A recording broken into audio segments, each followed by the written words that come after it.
80s presentation summary.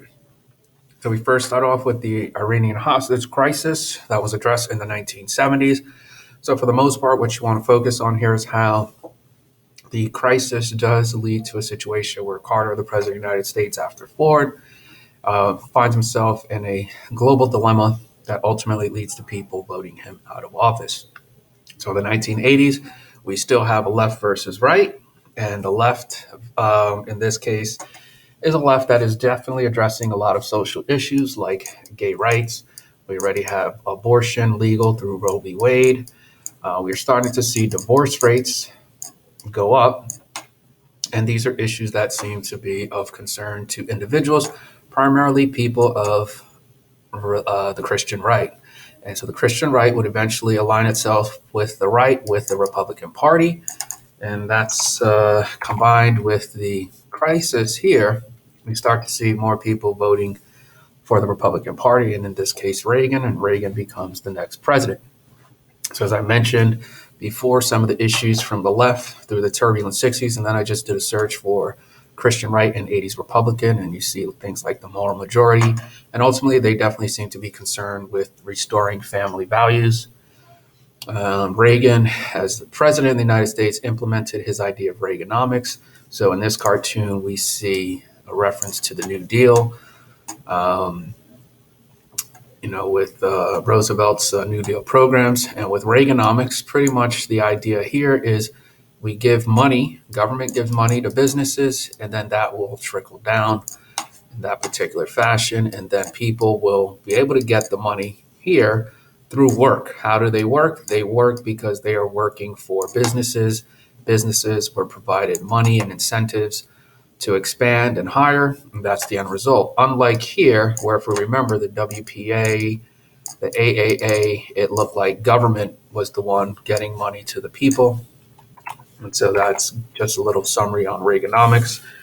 Poverty levels in the 1980s. Remember the 1970s, we dealt with inflation, so we're starting to see some recovery as we move into the middle of the 1980s, but we still see poverty. We already addressed the South Bronx and how the South Bronx led to the birth of hip hop as a result of some of the benign neglect policies. This slide should read cocaine and crack because cocaine was a drug that cost money. So let's just say in order for you to get cocaine, you need $100. Eventually, individuals figured that if you wanted to get the same high from cocaine, you could take that $100 worth and then you could mix it with baking soda. And let's just say you now have more available. So instead of 100, let's say we now have 300. I don't mean that we have 300, cocaine. We've just used that cocaine. We've mixed it with another item, and now we've created an additional supply. The goal here is to get the same high from cocaine. Why is this important? It's important because it leads to the crack epidemic, where the same high that normally would cost $100, you could probably now get that same high for about $3 because of the increased supply. And this is going to lead to the war on drugs in the 1980s. And back to Reagan, some of the global issues. We recall from the Cold War that he was definitely a tough talker to the Soviets, called them the evil empire. If you click the link, it'll take you to that speech.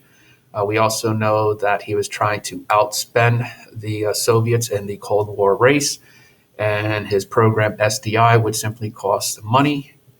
And we see the defense budget cost here at a time period where there seemed to be a lot of poverty in the United States.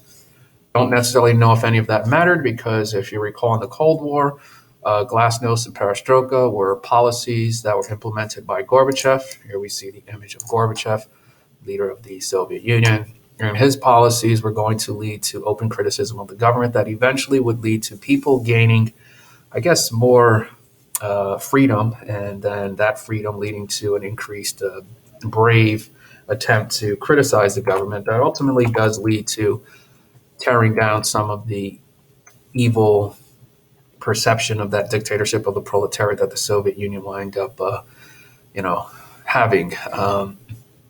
Going back to Reagan here, Reagan was known to interfere in the air traffic controller strike.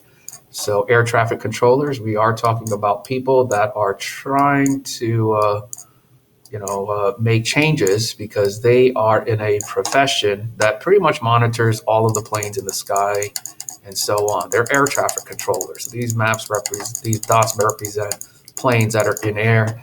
And so Reagan, in there, he argued that because their job was needed, something society needed, he just flat out said, well, we'll just fire all of these individuals. Why is this important? Because it's the federal government getting involved in a strike that ultimately puts the nail in the coffin for union activity. So in the 1970s, we looked at a graph where union membership was declining, and this seems to be the end result, the final thing that's going to happen, where union membership is going to definitely continue to decline. We also see the AIDS epidemic, which becomes known as the gay cancer because so many gay men were dying in great numbers, and there was a feeling that the federal government did not do anything to address the issue. Reagan in 1981, there was a assassination attempt on his life, and he does survive, and continues to lead the nation. The motive seemed to be about the love, I want to say, for Jodie Foster. Reagan assassination and Jodie Foster. Didn't seem to be a political attempt to assassinate it. Yeah, he wanted to impress the actress Jodie Foster. So there goes the motive. Towards the end of the decade, we would see Bush running for president in the 1988 election, and he would argue no new taxes. So Reagan runs 2 terms. So we're trying to transition out of the domestic and global, or the domestic politics issue. Even though the Cold War is still going on, we probably talked about this, where the U.S. hockey team was playing against the Russian hockey team in what becomes known as a Miracle on Ice, where the U.S. was victorious in the Olympics. By the time we get to the early 80s, which is about the same time, the Iran-Iraq war starts, where Iran and Iraq are fighting over the end result of the revolution in Iran, the split between Shia Sunni and Islam, as well as the attempt to try to be the main player in the region. We know that there was a hostage crisis in Iran, and then there's another hostage crisis in Lebanon, and the United States views Iran as an enemy. However, the people engaging in this Lebanese hostage crisis were allied with Iran.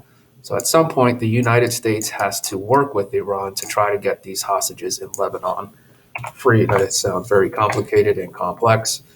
We see more terrorist attacks taking place in the 80s.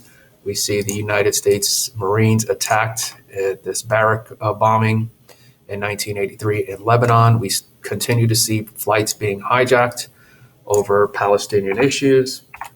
And as I mentioned before, and we talked about this in the Cold War, eventually the attempt to work with Iran and then funnel weapons and then make sales of weapons to Iran and then send those money, that dollar, to Nicaragua leads to the Iran-Contra affair. Here we see Oliver North testifying, and it looks like Reagan has a scandal with regard to the Iran-Contra affair.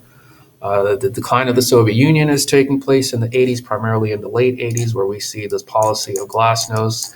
We see the Soviet-Afghan War. We start to see people challenging the government and the authoritarian dictatorship of the proletariat of the Soviet Union, which ultimately leads to the Berlin Wall falling down.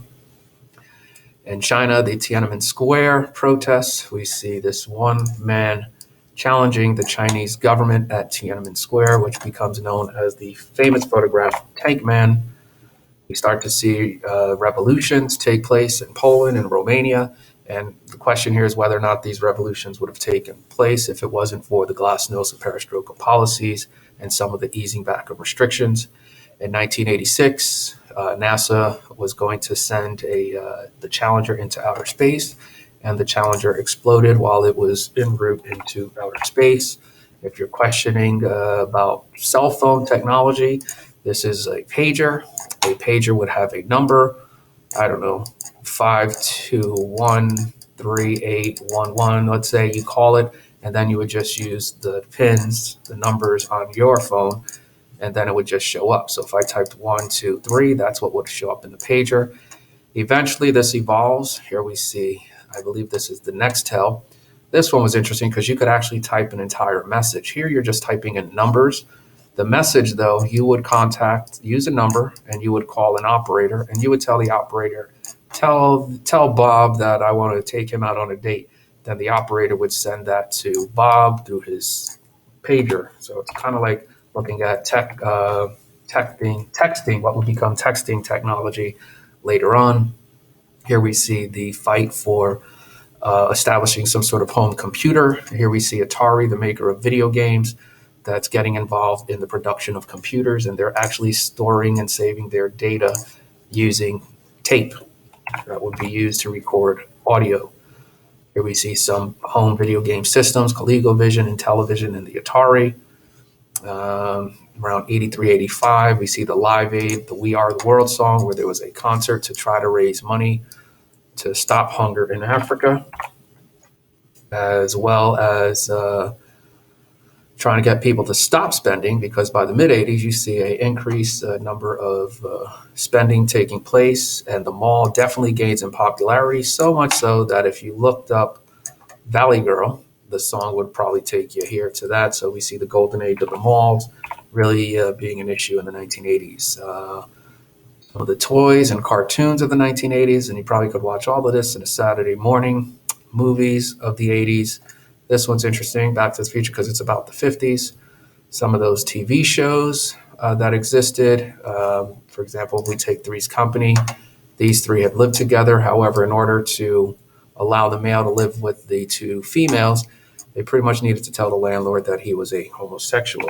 So we still have, closeted individuals and uncomfort levels with homosexuality, which is part of the reason why the religious right aligned itself with the Republican Party and that moral majority to try to deal with some of the changes coming out of the 1970s.